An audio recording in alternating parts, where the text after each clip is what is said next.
Hey there, it's JohnBerry555, and well, it's been a while since I've reviewed Star Trek Strange New Worlds. I got behind, but you know what? Got 3 more episodes to review, 8, 9, and 10, so let's just get right on into it. In today's video, I'll be reviewing the Elysian Kingdom. So this is the 8th episode, Star Trek Strange New Worlds, and this episode focuses on Dr. Mbenga. I hope I said his name correctly. So this, I would say, actually is the first episode where I felt like he was the focus character of the show. It dealt a lot with the relationship with with his daughter, and how, basically he's keeping her in the transporter buffer and all that, just so that way, trying to stretch out what time she has left so he can find a cure for her. I'm going to say space cancer because it sounds like other forms of cancer they've cured, but not a specific version. Something like that. But I really do like how this episode does focus on him. It gives him some good character development. It's also Star Trek Strange New Worlds equivalent to the holodeck episode. I mean, let's see. The characters get to, put on costumes and act how they wouldn't normally act. Come on, that's a holodeck episode. The actors are being able to, just do more crazy stuff.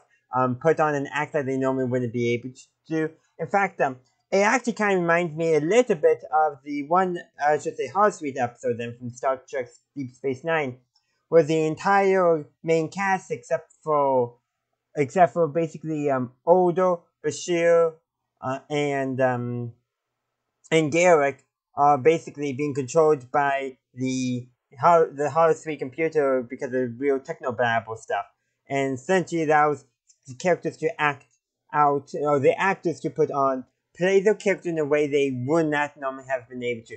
And we saw that with this episode as well. You got Pike's actor, whose name I cannot remember. But yeah, so Anson Mount as Pike was able to play basically a timid character rather than a confident captain. Ethan Peck got to play Spock basically as like a wizard, I think it was something like that. Basically a character with emotion. Jess Bush, who played Nurse Chapel, got to play instead of basically Nurse Chapel, who's also way more energetic Chapel than we had in the original series. Maybe not more confident, but maybe more eccentric. We got to play a very eccentric character, or that granted,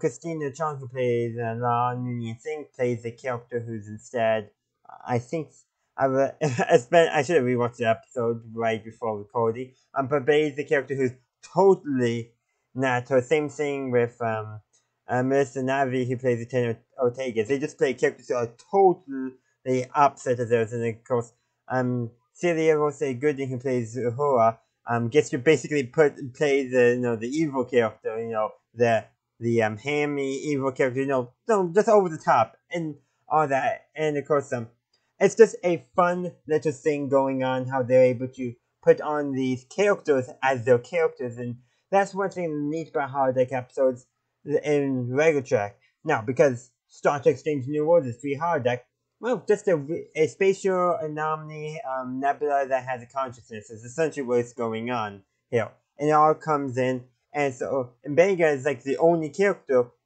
who's not affected by what's going on.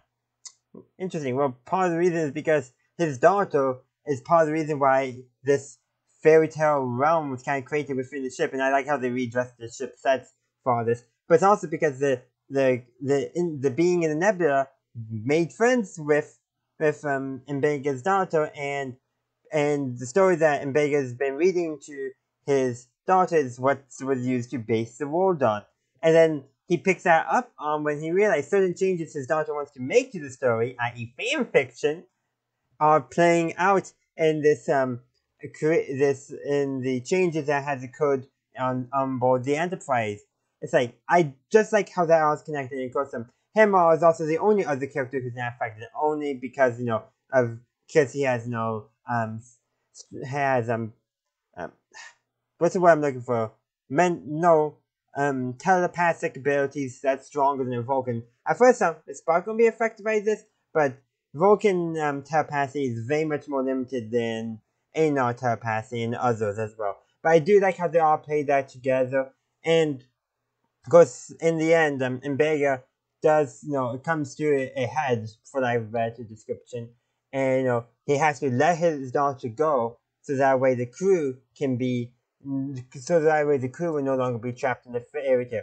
So, the alien consciousness in the nebula, whose name, I think they gave her a name, I can't remember, kills Omega's daughter, but she has to stay in the nebula, otherwise, stays there, otherwise she won't be killed anymore. But then, so basically, techno-babble, timey-wimey stuff. Like, timey-wimey, that's Doctor Who, not Star Trek. Oh, well.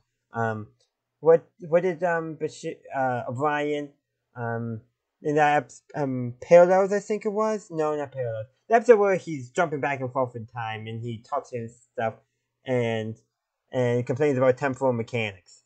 I think Janeway did something similar in Voyager, a couple of times, I think. But anyhow, Star Trek's the real stuff of time. Anyhow, gets to meet his grown-up daughter at the very end, even though it's been 1 second for him. Weird, complex, techno-babble, sci-fi stuff, let's just say that.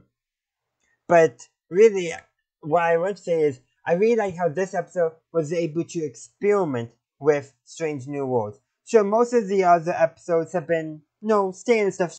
Sure, there has been some genre stuff going on, and all that and stuff. But this is really the first one where I feel like, instead of doing some genre stuff within the universe, they really tried to make something different, i.e. a fantasy story, not a science fiction story that may have undertones of horror or undertones of war films or suspense, but actually doing a fantasy story in a sci-fi universe. I would say this is genre switching, which not just incorporating and mixing together of genres, but really doing a genre switch, which is typically done to the holodeck, and that's why this, in some ways, is Strange New Worlds' is equivalent of a holodeck episode, which is what I really do like about it. But I think that's where I'm going to end this review. I hope you enjoyed it. Please let me know in the comment section down below. What did you think of this episode? I would love to hear from you. Also, I got 2 more videos to catch up on Strange New Worlds, so stay tuned for those. Hopefully they'll be coming out Tuesday and Thursday this week, since this is coming out on Monday. Here's to hoping I actually get this stuff made. If not, expect them next week. But yeah, hope to see you later. So thank you for watching. If you haven't done so already, feel free to like, upvote, share, subscribe, follow, heart. You know the drill. Check out the links down below. And as always, have a good day, a good night, wherever you are. Live long and prosper.